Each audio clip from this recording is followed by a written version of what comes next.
शुरू। नमस्कार, मैं राकेश परमार और आप देख रहे हैं महत्वपूर्ण मुद्दा। उत्तर प्रदेश की राजधानी लखनऊ के श्री जनेश्वर मिश्रा पार्क से। मित्र, जनेश्वर मिश्रा पार्क देखने के बाद अखिलेश की कमी खली। इसलिए नहीं कि पहली बार मुझे एंट्री में 10 रुपया फीस देना पड़ा, इसलिए कि अखिलेश की कृति जगह जगह बोलती है।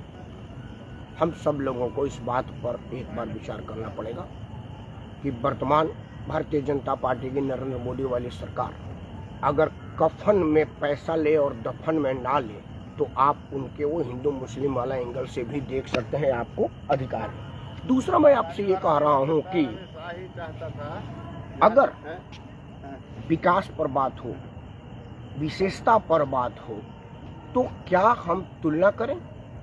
10 रुपया का एंट्री पार्क है। मुझे अभी सांप दिखा है, मेरे यूट्यूब पर वो वीडियो लगाएगा। सांप टहलता हुआ मिला था 10 रुपया में, वो भी मुफ्त में सेवा है। रात में मैं भी, समय का 8:30 बजे के करीब होने वाला है और मैं टहल रहा हूँ। इसका उपाय कौन करेगा? 10 रुपया किस बात का चार्ज? मित्रों, कुछ बात जनेश्वर मिश्रा पार्क में बैठे हैं तो जनेश्वर मिश्रा और इसके निर्माता पर करते हैं। अखिलेश यादव को देख करके मुझे 2-3 बातें बहुत ध्यान आती है। अखिलेश यादव का काम बोलता है, इसमें कहीं कोई दो राय नहीं है, लेकिन उनका कुछ और काम बोलता है। अखिलेश यादव उसी लाइन पर है जिस तरह से राजीव गांधी के बेटा राहुल गांधी है। मतलब चूंकि सोने की चमच लेकर के पैदा हुए, मेहनत तो मुलायम सिंह ने किया था। अखिलेश यादव को तो थाली में सजा करके मिल गया। जो असली डिजर्विंग कैंडिडेट थे, शिवपाल जी, राम गोपाल जी, उन लोगों को किनारे लगा दिया मुलायम सिंह ने। धुरिया पाट अपने घर में लगा दिया और अखिलेश को बेटा होने के नाते राजगद्दी दे दी, जैसे दुर्योधन और युधिष्ठिर के जमाने में हुआ था। इन सब बातों को ध्यान में रख करके अखिलेश को क्या करना चाहिए? अखिलेश यादव किसी से मिलते नहीं, उनका अकेले काम बोलता है। तो राजनीति काम में नहीं बोलती, नहीं तो काम करने वाले बहुत आए और बहुत चले।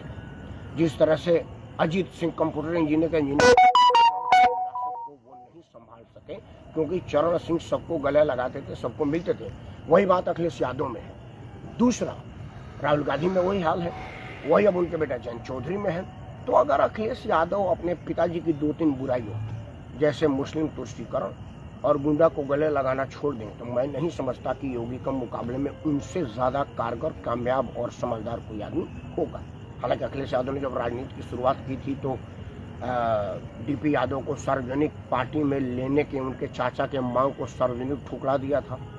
हमारे यहाँ के अंसारी बंधु को टिकट ना दिया था। अब की बार में उनके बेटे को टिकट उन्होंने नहीं दिया था, ओम प्रकाश राजभर से दिलवाया था और समर्थन कर दिया था। ये थोड़ी बहुत गलती है, लेकिन फिर भी पिताजी के बुराइयों से पूर्णतः मुक्त नहीं हो पा रहे हैं। जिस दिन अखिलेश यादव, माननीय मुलायम सिंह यादव के कुछ कमियों को, जैसे उनके जन भावना, जन मिलन और जनता से संवाद वाले को एक्सेप्ट करें और उन लोगों से जो चीज मुलायम सिंह में थी, जो उनको गलत कर रही थी, उससे अगर करें।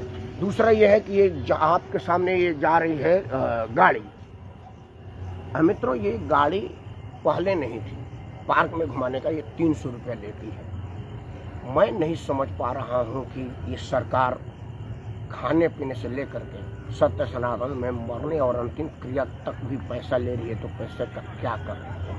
विकास तो कुछ दिखता नहीं। अखिलेश यादव मुलायम सिंह यादव के नाम पर जीते हैं, उनके काम पर कब जीतेंगे यह देखना होगा।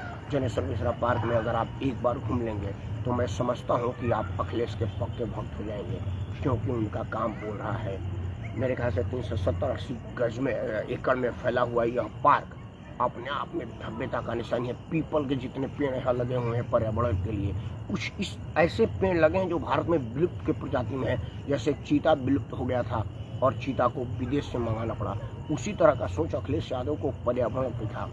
सुना है कि अखिलेश यादव पर्यावरण में ही बीटेक है। ऑस्ट्रेलिया में उन्होंने इन्वायरमेंटल इंजीनियरिंग में ही बैचलर डिग्री ली थी। इसका अवसर हो सकता है, लेकिन क्या वो मैं नहीं कह सकता। लेकिन लखनऊ के विकास का था बिना जनेश्वर मिश्रा पार्क से अधूरी है।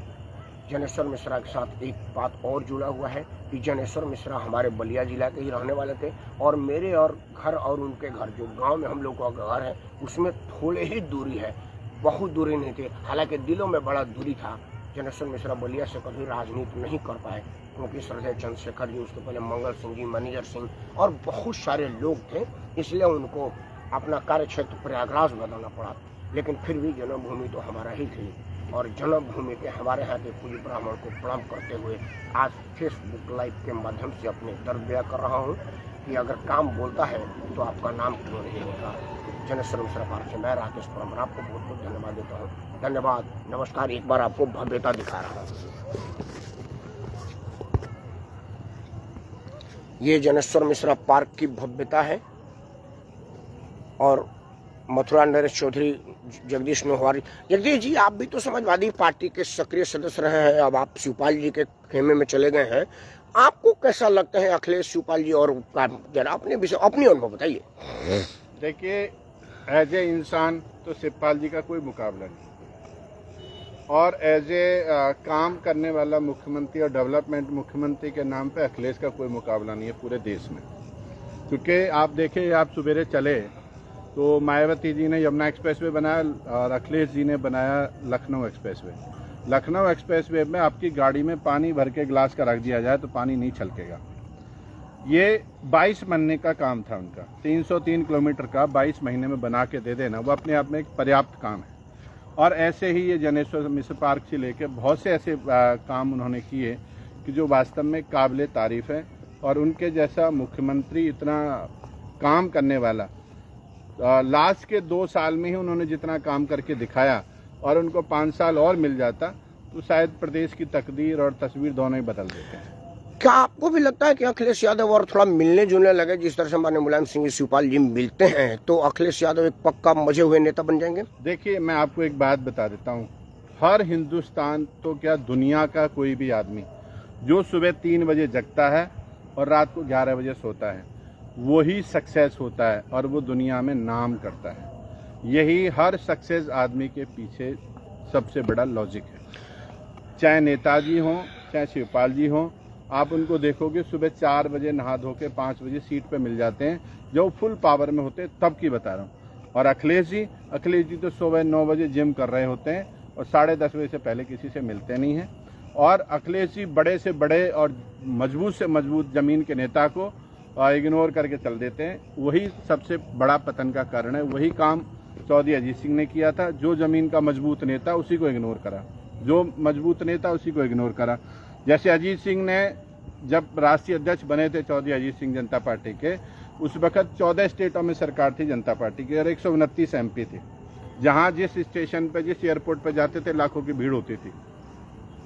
तो वो जलजला तो अजीत सिंह के बराबर तो कभी नहीं हो सकता अखिलेश जी का, मगर उसके बावजूद भी अखिलेश जी जैसे अजीत जी ने पूरा देश की पार्टी और सब खत्म कर दिया और चौधरी चरण सिंह का नाम खत्म कर दिया, ऐसे ही मुझे ऐसा लगता है अखिलेश जी भी बिल्कुल ऐसे ही खत्म कर देंगे अजीत सिंह की तरह। एक प्रश्न, चूंकि आप राजनीतिक आदमी हैं और मथुरा में बड़ा आपका जनाधार है और आप पहले चुनाव लड़के अपने आप को साबित भी कर चुके हैं, क्या फर्क पाते हैं योगी जी और अखिलेश यादव और मुलायम मायावती? 3 मुख्यमंत्री तो आपने अपने से देखा है, अपने अनुभव में भी, हालांकि आप तो मुलायम सिंह की मंत्रिमंडल भी देखे हैं। क्या फर्क पड़ा है तीनों लोगों में, मुलायम सिंह जी, मायावती जी और अखिलेश यादव और अब योगी आदित्यनाथ, और क्या क्या फर्क पड़ा है? मैं आपको बता दूं, काम करने में अखिलेश जी का कोई मुकाबला नहीं, ठीक है, और ईमानदारी में योगी का कोई मुकाबला नहीं। ईमानदारी और एक कठोर डिसीजन लेने में जो कह सकते हैं योगी जी को, वो योगी जी में वो है, ये मैं मानता हूँ। और वो अपने आप पे ईमानदार हैं। उनकी कैबिनेट पूरी चोरों की है, अलग बात है, पहले भी चोरों की, हमारे यहाँ एक चोर मंत्री थे और उन्होंने साबुत भी हो गए, उसके बावजूद भी उनको वो जेल भेजना चाहते थे अखिलेश, क्या नाम है, योगी जी, मगर नहीं भेज पाए।